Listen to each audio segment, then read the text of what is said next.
Hello guys, and welcome back to another 100 and out Fernando Torres episode.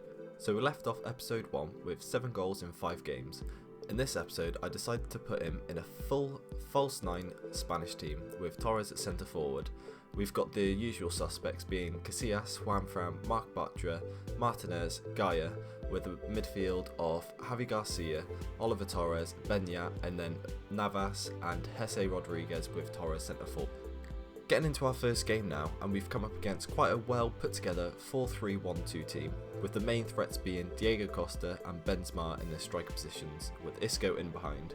We start the second half after an uneventful first 45 with Jesse Rodriguez running down the left and getting lucky to finish off his efforts.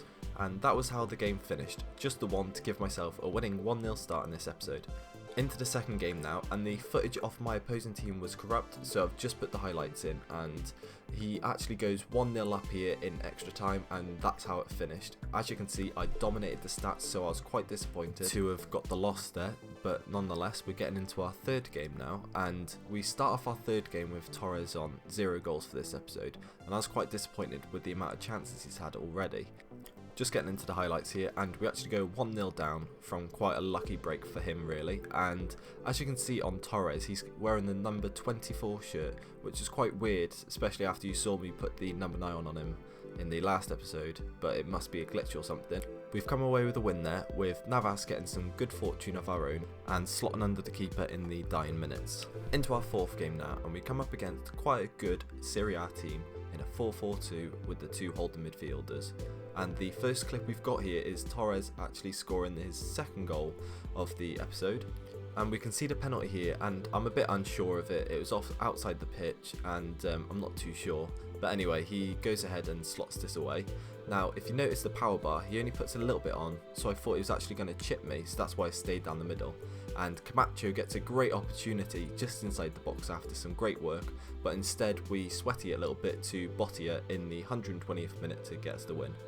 And we end with good stats, which I usually like to have, with the 82 pass accuracy and a little less possession than I usually like, as I usually like having more than my opponent.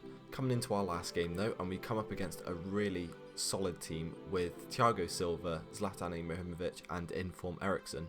So we're going to stop right here. Now if you look at where my striker is now, I think it's Jesse Rodriguez, I'm going to put the line up there, and he actually gives this as offside, but as you can tell, he's exactly in line with my opponent, and so we'll just play this in a second, and you can just see that he gives it for offside, but I'm not sure why.